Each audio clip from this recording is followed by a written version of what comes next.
Sorry I could not be there with you guys today. I am out speaking, so I thought I would put our trauma lecture on video to make sure you got the material. And so today we're going to talk about developmental trauma. It's also called complex trauma. Developmental and complex trauma are different than PTSD, although the functions in the brain are very similar. Post-traumatic stress disorder is typically one big event or multiple big events that create multiple traumatic events. And when we look at PTSD, we're really talking about what was something that happened to you. What was the event that caused you to have the anxiety or to be hypervigilant or to have night terrors, those kinds of things. Developmental trauma is a sequence of smaller traumatic events. Things like the events that happen of growing up in an alcoholic family or growing up in a family where there was a lot of trauma, and so that you were being traumatized on a regular basis by living in that family system. So I thought I would do a little bit of a review because some of you are new and were not available when I did Trauma 101, which was PTSD. So it's important to understand that trauma is a brain disease, or a brain injury is the new term. I think that eventually PTSD is going to go away as a title, and I think the new title is going to be post-traumatic stress injury. The military is already using it, as are other governmental agencies. So I think it's not that far away before the American Psychiatric Association also does away with that title. And that as a brain disease, it impacts the three primary areas of the brain. We call this the triune brain. And so if you look at the lizard brain, which is the brain stem and the cerebellum, the brain stem is the red part going straight down. The cerebellum is the area directly behind it to the left. And what the cerebellum does is really keep us alive, invades all of our unconscious processes, so that we breathe at night while we're sleeping because the cerebellum tells us to do that. It's also the home of the fight or flight response, so that when we have experienced threat, this part of the brain sends out hormones and neurotransmitters to activate the other parts of the brain to get us out of harm's way. It puts us into the fight or flight. The middle part of the brain is called the mammalian brain. And so the mammalian brain is the evolution of the brain as the human being has moved from its earliest forms, lizard, to its next most evolved form, into a mammalian sense. And the part that you can see that's purple is called the limbic system. And the limbic system, I'll show you some pictures in our next slide that it'll make a little more sense. But it's the home of our memories and the home of our habits. And the schemas, you all take the schema test. The limbic system is what activates the fight or flight system when we're in a threat situation or when we're in harm's way in some way.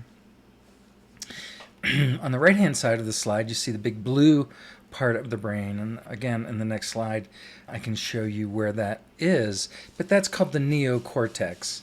And the neocortex is where language and executive function, our ability to problem solve, coping strategies, that's where those evolve from. And of course, this is the human brain. It's clearly the largest brain in the animal kingdom, if you will. And that why we are more advanced is our ability to reason and rationalize and begin to understand things in a way that animals are not.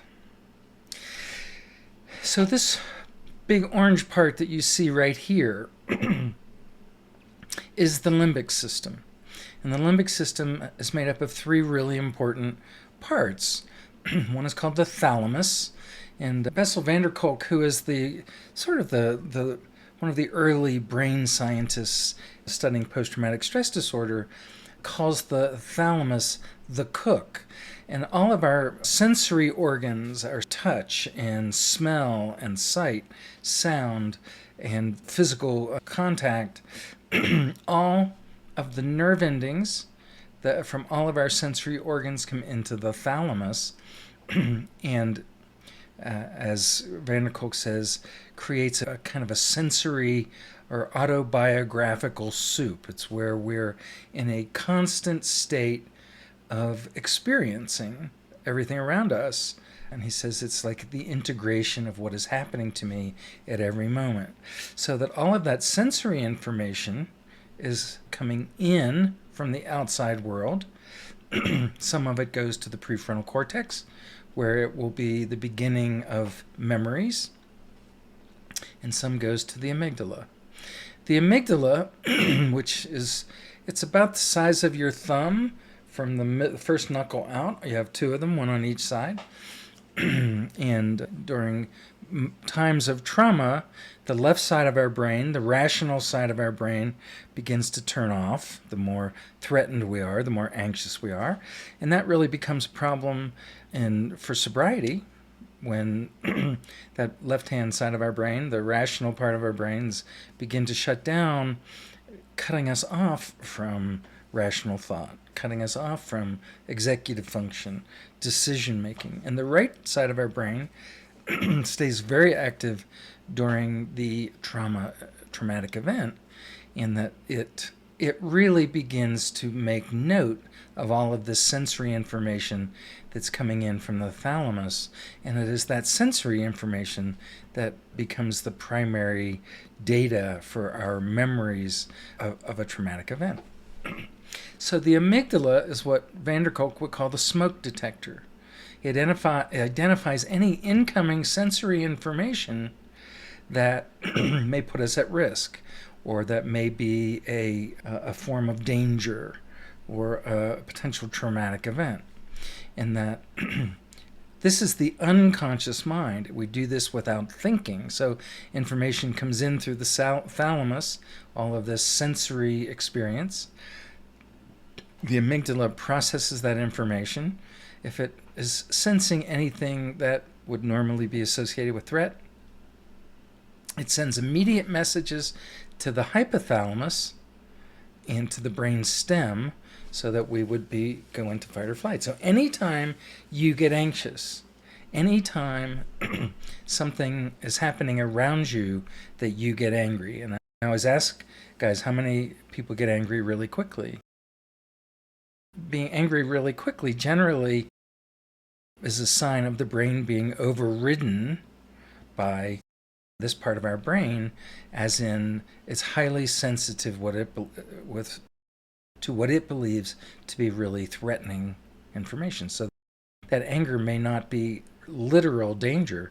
There's a scientist, a psychiatrist that works in a treatment center in Texas, and I was watching one of his presentations, and he said the greatest myth in the United States, probably in the world, is that when we feel anxiety, that we're in danger. And what he says is that when we are experiencing anxiety after traumatic events, or having grown up in families where there was addiction and trauma, is that this part of the brain may actually be hijacked or overridden by past trauma. And that if the individual could actually calm that part of the brain, that's what Jasmine talks about in our polyvagal group every Wednesday, is how to calm this overriding or this hijacking of the brain. And that you can begin to reduce the anxiety because you're not actually in danger. And often with addiction and coming to terms with, do you have this disease or not? Do you need to be abstinent or not? What are the things that you're dealing with, the things you've done, people you've hurt, lies you've told, secrets you keep? As therapists, as your therapist tries to get you to work on those issues, coming to terms with higher power. And why would you need a higher power? And what in the world is a higher power? And these issues that so many people come to treatment with, as you begin to look at those and struggle with those, and in some cases disagree with those, this part of the brain begins to activate to create anger, begins to activate to create anxiety, or what we would call autonomic nervous system dysregulation. So that begins in the thalamus and then is stimulated by the amygdala. It sends a message to the prefrontal cortex as well to say, hey, do me a favor and go check out this new data that we're wondering what it is. Or check out, are we really in a threat situation or not? While the limbic system is our unconscious brain, it begins to communicate with our conscious brain. And that is our cortex, or the prefrontal cortex. So what the cortex does is allow us to calmly and objectively review our thoughts, feelings, emotions, make good decisions, but it also evaluates our external world to see if we're actually in a dangerous situation or not. And so we'll talk more about that as we go through. Hope that makes sense. So when we talk about developmental trauma, we're talking in most cases about childhood events. And again, if PTSD is what happened to you, developmental trauma or complex trauma is what was not done for you, what was not done to really help you in this process. So typically, so I'll just read this quote from an article that I had written. Typically, developmental and complex trauma is the result of caregiving that prevents children from developing a healthy emotional connection to other people, positive self-esteem, a belief that they have the right to be here, to have needs, and to get those needs met. That is really at the root of developmental trauma. If you grew up in a family where there was addiction, or you grew up with parents that were so busy with business and their personal lives and their work lives that you were not nurtured the way you could have been or should have been, that you end up taking care of their needs more than they take care of your needs. And once that happens, then you begin to be externally driven and really concerned about what other people think, or view yourself as your sense of self or your self-esteem is driven by the love and attention that you get. So to continue, it says, in some families, this is the result of persistent abuse or neglect, severe caregiver emotional dysregulation.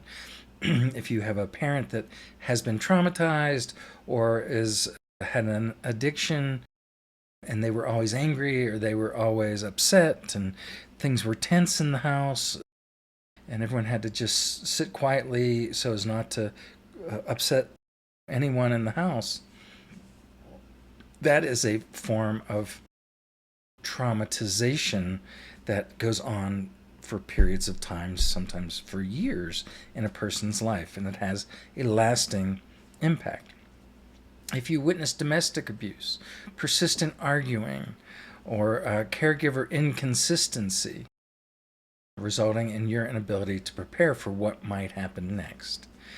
Millions and millions of people in our country, around the world, have that sense of, why prepare for the future when I don't even know what's going to happen later today? And I had a client once who told me that when his father got home, his father was an alcoholic, that when his father got home, he knew that he had about 10 seconds to make a decision when his dad walked in the front door in order to keep everybody safe. And he had a little brother and a little sister, and he said as early as 7, 8 years old, if his dad came in really intoxicated, he knew that he had to take his siblings to a neighbor's house to get them out from witnessing the arguments or the domestic violence that was going to happen when his dad got home. If his dad was immediately intoxicated, he knew he could take the kids upstairs, and if they played quietly, there was a pretty good chance that no one would get hurt and everyone would be okay. And if he was sober, they could watch TV and be downstairs. And I said to him, did your mom teach you that? And he said, oh no, my mom had other areas of concern. And he said, I figured that out pretty quickly from watching and living and experiencing my dad's addiction. And so when we talk to you about what you grew up with, we also have to ask, what are your kids growing up with? And so this could be also one of those things that once you come to terms with this, if this fits you, and if it doesn't, that's great. But if it does, it'll be one of the healing processes that you'll want to do with your kids down the road in your recovery. So, again, as a reminder, since some of you weren't here for the last lecture, the prevalence of post-traumatic stress disorder and substance use disorder is vast and significant.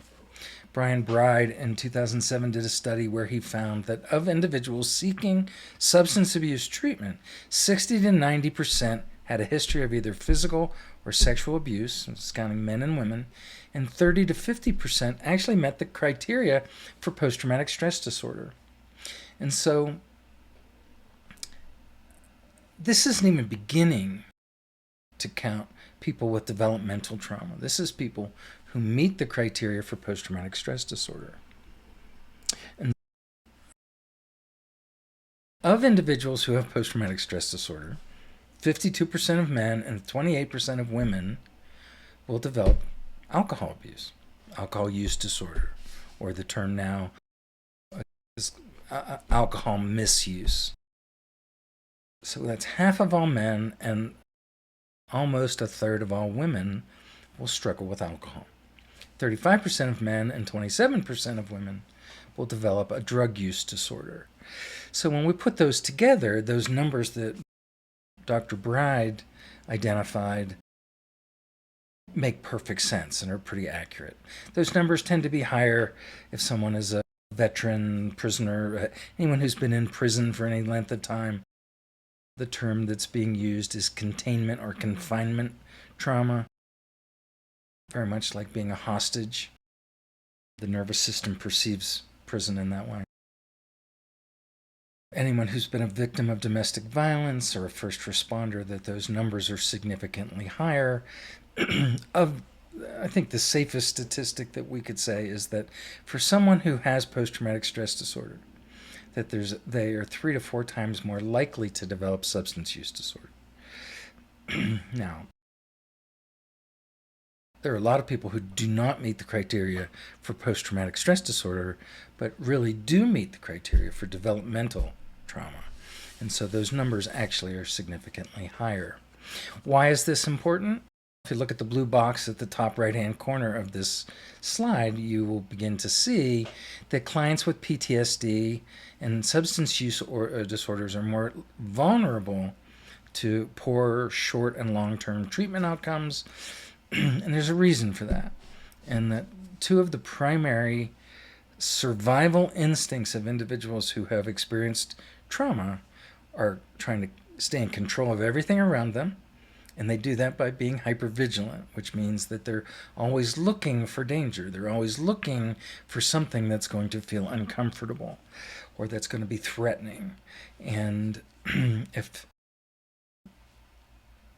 that makes coming into a new environment, like think of your first day at the Foundry, particularly for those of you who are new at treatment, and the idea of what it was like to come in and feel so out of control.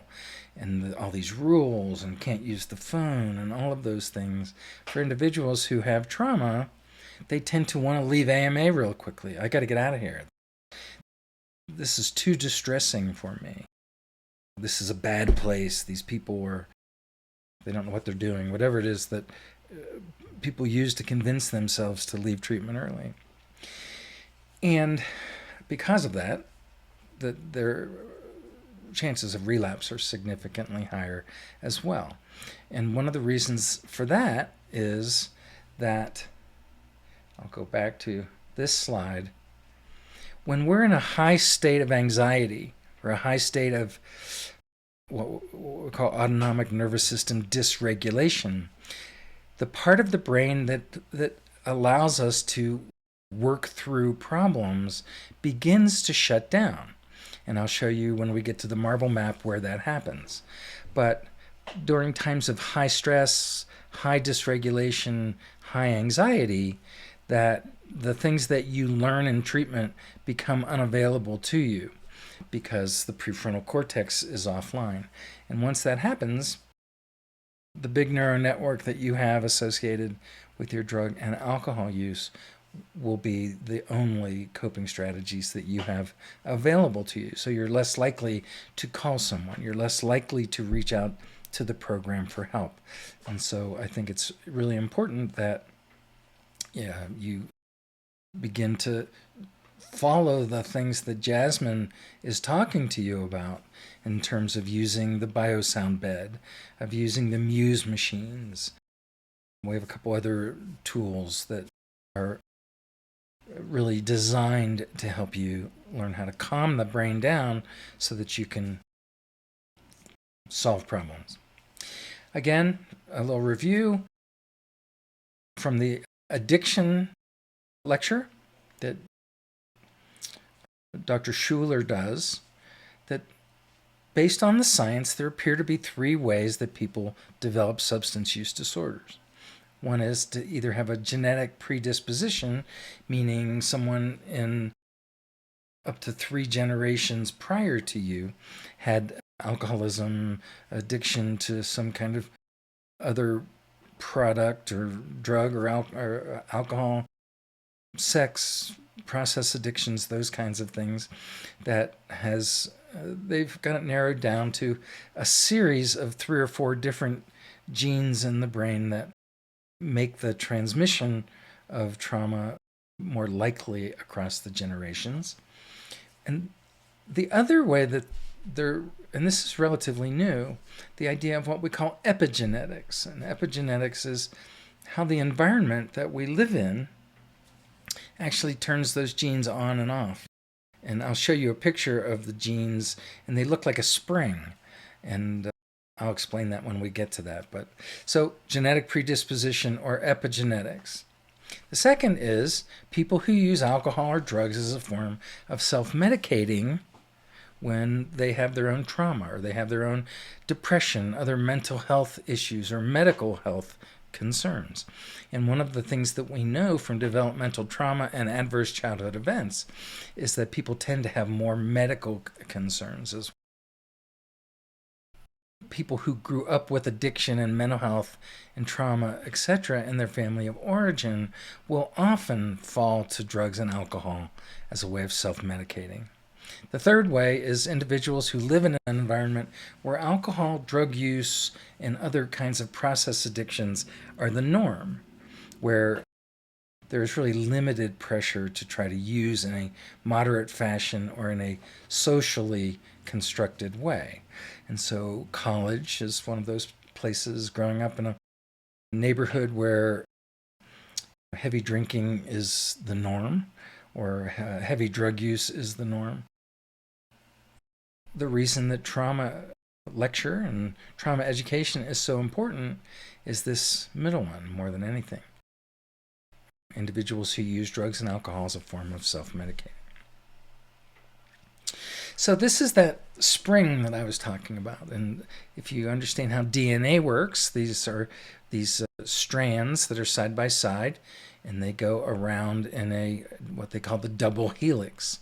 And these strands are made of proteins, and there are sequences of 4 proteins, and that the sequences are what actually turns genes on and turns genes off. That certain sequences repel, meaning they turn it off, and others attract, which means they turn it on. And so when we talk about epigenetics, it's not changing. The DNA stays perfectly the way it always was. It's the structural change is as it always was, but the environment that the person lives in creates enough stress or anxiety to actually turn the genes on or off, and depending on what the gene is doing or what it is for, will either create problems or create health, one of the two. So one of the things that we have one of the forms of epigenetics is what we call DNA methylation.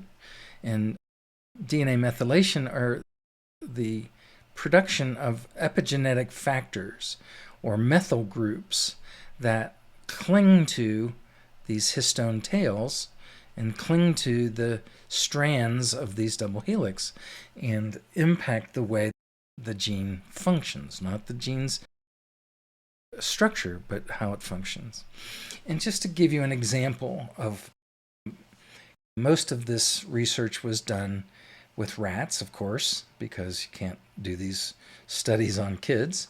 And so when they finally figured out how to identify these methyl groups without having to be in the brain, they actually do a mouth swab and they can detect whether they're there or not. They started looking at children who had behaviorally. And so they studied these methylated cells, and they found that the more methyl protein or methyl groups found in the cells of these kids in what are called glucocorticoid receptor sites. And the cortisol is a hormone that is released when we're under stress. And so the increased methylation impacted how the glucocorticoid receptor sites on the genes were impacted. And what they found was that these kids had fewer receptor sites, so it made it really difficult for them to regulate their emotions. And so these methyl groups are transmitted from one generation to another. Both mothers, 3 generations, your grandmother may have had major trauma and would have passed these methyl groups on to your mother prior to her birth. And if she'd never went to therapy or never got anything resolved, she would have passed these same proteins on to you. And there are several groups that have been studied pretty extensively to where this epigenetic influence has had really what we call transgenerational transmission of trauma. And they've looked at Native Americans. There's a lot of research being done by some of the tribal governments studying the Native population, Holocaust survivors, and African American families with slavery and its aftermath. And so there's a lot of research with Holocaust survivors. And so in essence, I'll keep it as simple as I can, that the offspring of Jewish kids who had grandparents or great-grandparents who are survivors of the Holocaust, they tend to process anxiety like traumatized individuals, whether they've had their own trauma or not. And Jewish kids whose grandparents and great-grandparents were not part of the Holocaust do not. And there have been lots of studies, and the idea of the trauma, the brain response to trauma, being passed from one generation to the next appears to be pretty clearly the case. And I don't tell you this as if there's a whole lot you can do, but I was doing a presentation once, and a guy who worked in a medical school was sitting in the audience, and I said to him, or he started asking me a bunch of questions, and I thought, wow, this guy knows a lot. And we were talking afterwards, and he works in a medical school. And he said that the number one thing that they're finding to make those methyl protein groups go away is mindfulness.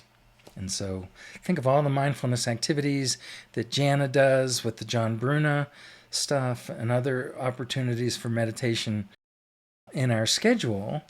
Those are there in the hope that for individuals who need to learn how to regulate, who need to have a easier time learning to regulate, and in the hope that if anyone has these methyl groups, that they, by meditating and learning to meditate and making a meditation practice part of their recovery, that they will not just learn how to manage it, but that they will have biological changes that allow them to manage their autonomic nervous system in ways that they haven't been able to do up to this point.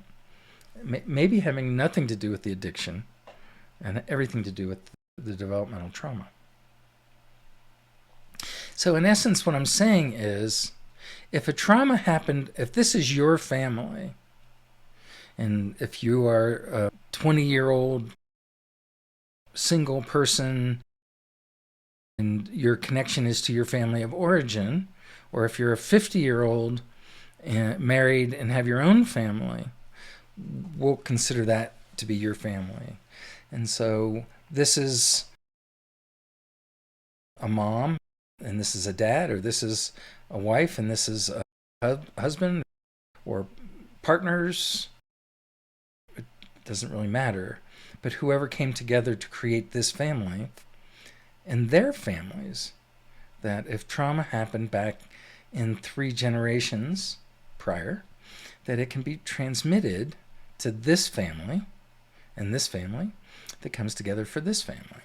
And so as you're dealing with intoxication and anxiety and trauma symptoms and anger and conflict and medical, legal, employment crises, how prior generations managed anxiety, how prior generations solved problems, how prior generations dealt with chronic disease, mental health issues, addiction, will be passed to some degree on to how this family has managed it. It's why we have the robust family program that we have. The idea of this is the only group that matters is really naive at this point.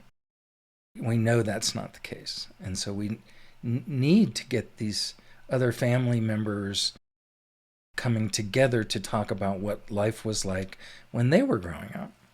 And so we talk about the difference between having a family with a loved one who struggles with addiction compared to being a family that is in recovery from addiction and trauma themselves. And so we're not going to cover that, but that's what Annie and I do with your families on a regular basis. So let's start with attachment. And so we talk about that a lot. In fact, the foundation of the Foundry clinical model, it's like a diamond. And at the top of the diamond is addiction treatment. And our job is to help you have the highest likelihood of getting sober while you're going through our program, or after, as you move through our program. If you look at the 2 corners of the diamond, and with the line between the two, one is attachment, and attachment is basically how we have learned from our families how to be connected to other people, how to feel comfortable being social, how to be relational. And if we don't get those, what we learn is to be fearful and avoidant and defensive and all of those other things. So that's at one side, attachment. On the other side is trauma. And attachment and trauma are very closely connected. And so the more attached I am, it's going to have a certain impact on how I respond to trauma, as opposed to individuals who are not very attached will have a different response. And at the bottom of the triangle, the 4th corner, is family. And the statistics about trauma relate to our families as much as they relate to us. And my research is on the secondary trauma of parents, of kids. I have a son who was hit by a car when he was 5, and he's fine now. But I was in my doctoral program, and I was getting ready to study families and addiction, and I changed my topic to study families who have a loved one with addiction. And the family coping is identical. It's the same process. So that's a long introduction to attachment. I love the picture, and I love the kid's face and how he's reacting to touch, and he's reacting to these adults in his life who are being connected to him. And so the statement of attachment is not just a good idea, it's the law, meaning it is the biological law. We are programmed to connect. If you're anxious around people, if you don't feel that you don't need people and you're avoidant of people, that's because that part of your brain was not stimulated to create this sense of safety. And that's what the polyvagal system does, and I'll show you a picture of that in a minute. The second little bullet in there says, and this is from a guy by the name of Flores, who believes that addiction is an attachment disorder, and that when we have either anxious attachment or avoidant attachment, that we tend to self-medicate with drugs and alcohol a lot more. And so we'll get to that in a few minutes. So addiction as an attachment theory perspective holds one basic and simple premise about treatment. Until substance abusers develop the capacity to establish mutually satisfying relationships, they remain vulnerable to relapse and addiction. And the idea of, I don't need anyone, I don't need people in these meetings, I can do this by myself. There are people who do that, but to be quite honest, the vast majority of people do it when they've begun to develop a connection to themselves first, and then a connection to others, and trusting themselves and trusting others. Now, I'll go into those in a little bit. So again, this is from some writing that I did. And so let me define attachment. Let's start with the fact that a baby cries when it is in distress. Think about it. Babies cry when they're bored, when they're needing a diaper change. When the child expresses their need for assistance, it's the caregivers, the big people in the room's responsibility to help the child relieve their distress by taking action to meet the child's needs through a process of what we call co-regulating. So when a kid's crying, or baby's crying, what do? We come in and we talk baby talk to them. We pick them up. We shake them around a little bit. We smile at them, hug them. We feed them. We change them. We mimic their verbalizations, but that's the baby talk stuff. And if we do that, we teach them how to co-regulate. So we are regulating their autonomic nervous system by helping them begin to relieve their distress. Through this process of a child expressing a need and the caregiver's efforts to provide love, connection, and relief, the child begins the process of learning how to manage their own autonomic nervous system by interacting with the big people in their lives as they manage their autonomic nervous systems. And if you remember earlier in this discussion, I said, if you grew up in a family where there was addiction, or a family where there was a lot of trauma, and the big people in the room were always angry, or you had to tiptoe around the house so that you did not get into trouble, or if you were always in trouble, you were the scapegoat of your family. And this is all biological. This is all neurological. And that idea of learning how to do this stimulates our brain to be either relational, anxious, or avoidant. So, attachment 101. Parents cannot give their children what they don't have. If your parents grew up with addiction in their families, or if your parents grew up with I think about, some of your parents might have been in Vietnam, or they may have been in Korea in war, or there may have been some other kinds of trauma in there. And so did they get the nurturance that they needed to get? Were they taught from their parents how to regulate their autonomic nervous system? And so, again, attachment relationships evolve over the first 2 years of life, and beyond. It takes schemas or belief systems associated with the safety of the world, and they'll go up to 7 years.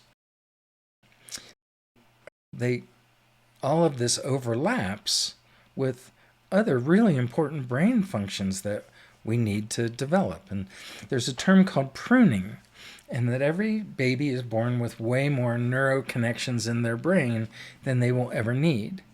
And just like a arborist prunes a tree to get rid of branches that aren't needed or branches that actually do harm to the tree, the brain does the same thing, so that over the course of the first 5 to 7 years, the neurons that fire together will wire together and they will grow. And so if, again, I'm in a family where there was lots of trauma, and I grew up in a family where there was lots of trauma, that we were anxious all the time. We were uncertain about what the hell's going to happen next. Where's the next bomb coming from? And so we didn't learn how to be calm and no one taught us how to manage our nervous system. We had to learn how to do those things. And so if you go to the bottom of this page, it says attachment status of a parent will predict the attachment status of their child to that parent with up to an 80% predictability. And so if my mother was an anxious attachment, which she was a very anxious attachment, and did not have healthy attachment, that she had no ability to teach us how to attach. If we look at her attachment, we can say that we have an 80% predictability that we're going to be just like her. And so I would ask you to look at your own parents or your own caregivers. And that includes things like step-parents. And how did step-parents serve as parents? Did they nurture? Were they oftentimes more critical, less tolerant than biological parents might be? So this is what Jasmine's talking about when she's talking about the polyvagal system. And again, the triune brain nervous system that we talked about at the very beginning. And there are 2 nerves that they come together out of the brain stem. One goes to the side of our face and to the heart, and it is called the ventral vagus nerve. It is myelinated, which means it has this waxy substance on the outside of it that allows the nerves to go really fast, almost instantaneous firing from one nerve to the other. Its job is really to help us become socially engaged and learn how to interact with other people, to communicate with other people. But what it really does, it's right here on the side of our face, is that it becomes really hypersensitive to looking at facial expressions, tone of voice, language, volume of language, whether the other person's paying attention or not. Have you ever met someone that for no reason at all, you just didn't feel very comfortable around them? And we all have. And that's a process that's called neuroception. And neuroception is basically saying that there is something about the way that person looks, facial expression, the way their nonverbal communication is, how they speak to you, how respectful they are or not respectful they are. And your unconscious brain is saying, you better give this guy a little bit of room, because I don't know how safe he is. And so if the people around us, the big people in our lives, I like to call them, because they're not always our parents. They could be our grandparents. They could be step-parents. They could be aunts and uncles. Could be older siblings who do a lot of the parenting of kids. If their facial expressions and vocalizations and their ability and willingness to take care of us, and they have a really good connection between their emotions and their nonverbals, you will develop a sense of people are safe. People can be safe to interact with. And so this nerve would then calm the autonomic nervous system. And it would, what we would call, downregulate the sympathetic nervous system, which is our fight or flight. And it would send a message that says, we don't need to be anxious. These are safe people. If we didn't learn how to do that, then we develop what's called an anxious attachment. And an anxious attachment would mean that the ventral vagal nerve downregulates itself and upregulates that primitive brain, sending out hormones to put us into a fight or flight response. And if we grow up, again, developmental trauma is all about what happens from here and here, much more than it is up here. And if we haven't learned that people are safe, we learn that people are dangerous, and we need to tell them what they need to hear so that we can be safe. We need to meet their needs so that they will love us. Those kinds of things. And when this happens, this relational aspect, social communication, social engagement system is downregulated. Fight or flight is upregulated. But what happens when typically we develop anxious attachment when our parents are inconsistent in their parenting? And if they're mad one minute and they're fine the next minute, and we don't know what to expect from the time that we're little into our teenage years, we tend to develop an anxious attachment, which means I have to be really wary. I have to be pretty hypervigilant and give these people what they need so that they'll love me, so that they'll take care of me. Being anxious means that we still don't get our needs met and people still aren't there for us. There is a second branch of the dorsal, or of the vagus nerve, that comes, again, out of the brainstem, and it goes around all of the internal organs. And they are the nervous system that's responsible for what we would call dissociation or behavioral shutdown. And dissociation is, I'm in the room, in some cases, I'm paying attention to what's going on around me, but all of my emotions are shut down. I don't feel anything. And over the course of time, if I don't feel anything, then I probably don't remember much.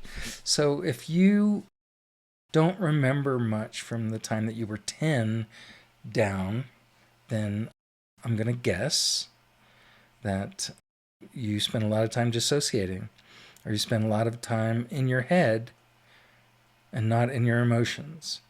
And so this dorsal vagus nerve brings all the blood out of the brain and out of the arms and legs as a protective factor if whatever the threat that we believe is happening and around us were to in some way injure us.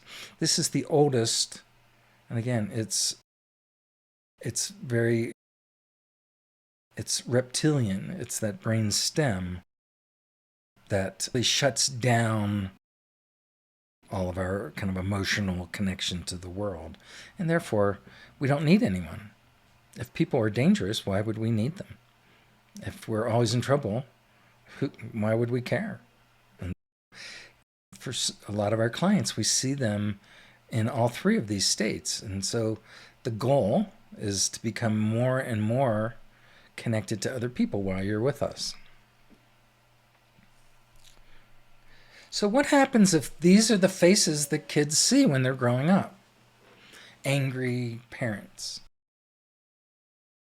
exasperated moms, depressed, overwhelmed, anxious, distracted, dysfunctional parents.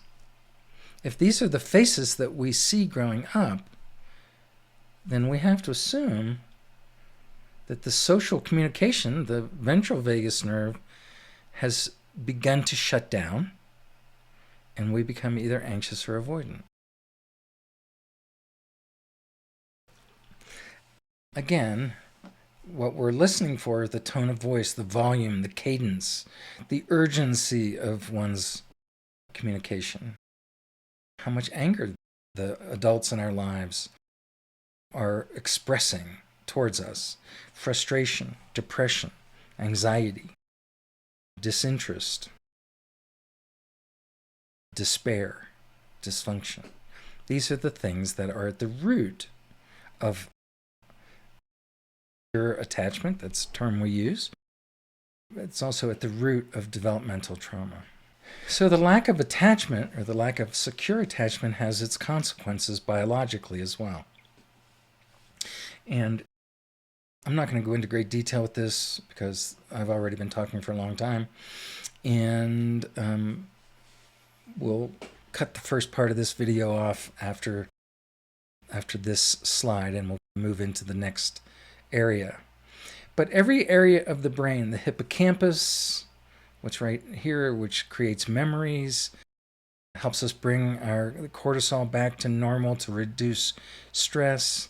The corpus callosum, which is this big, thick band. Remember, there's two hemispheres, a right and a left. The corpus callosum is a very nerve-rich strip of dense tissue that allows the two sides of the brain to communicate with each other. And that's why in trauma memories, when the left side goes to sleep because of the fear and the threat, that we're not able to integrate our memories and make sense out of what happened. We just have all that sensory stuff that tends to overwhelm us. And the corpus callosum is what we use to help us manage arousal and emotion and our ability to really make sense of things. The cerebellum, that part in the back of the brain that has to do with fight or flight. It also has to do with executive function and impulse control. And then the prefrontal cortex, the part of our brain that has to do with cognition and memory. They're all smaller. So the less secure, the more anxious, the more avoidant our attachment, these major functioning parts of our brain are a little smaller. And that amygdala, the thumb on the side of your head, gets bigger. And that's the part that begins to hijack the anxiety processes, the ability to manage stress and anxiety. And so when I said earlier, if you are always easily angered, or you are anxious, or you are threatened, it's usually because of a lack of congruence between the limbic system and the prefrontal cortex, and the ability to recognize true danger as opposed to the danger that's experienced after a trauma, both developmental and post-traumatic stress disorder.